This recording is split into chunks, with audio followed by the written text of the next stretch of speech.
ভয়ঙ্কর সেটা যদি আমি না খেতাম তাহলে তো কখনো বুঝতাম না।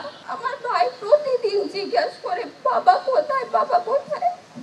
আমার আম্মুর কাছে এটার কোনো উত্তর থাকে না। আমরা ক্লান্ত, আমরা এখন আমাদের বাবাদের ফেরত চাই। আমাদের এভাবে আর বাঁচতে ইচ্ছে করে না, আমাদের বাবাদের হাতটা ধরে বাঁচতে ইচ্ছে করে। আমরা ছোট থেকে বড় হয়ে গেলাম এই যুদ্ধ করতে করতে, আর কতদিন আমরা এই যুদ্ধ করব? 5 আগস্টের পরে এতগুলো দিন চলে গেল, একটা বছর হয়ে গেল, কিন্তু এখন পর্যন্ত আমরা তাদের ফিরত কি, তাদের কোনো খোঁজও পাইনি। আয়না ঘর যে কতটা ভয়ঙ্কর সেটা যদি আমি না খেতাম তাহলে তো কখনো বুঝতাম না। এখানে বেঁচে থাকা অনেক কঠিন। এখানে যে আমার বাবা, আমার চাচুরা কিভাবে ছিল এটা বলার মতো না। তারা অনেক কষ্ট করছে, এটা বলার মতো না।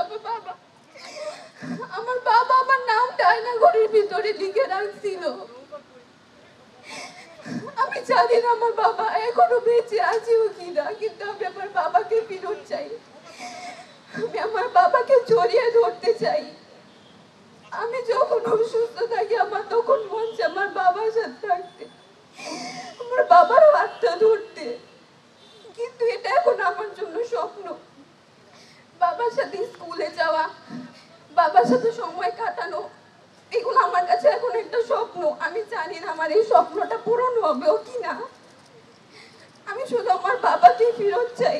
আমার ভাই বাবার মুখ দেখতে চায়। আমরা এভাবে এই ঘুম শব্দ নিয়ে আর বাঁচতে চাই না, আমরা আমাদের বাবাদের নিয়ে বাঁচতে চাই।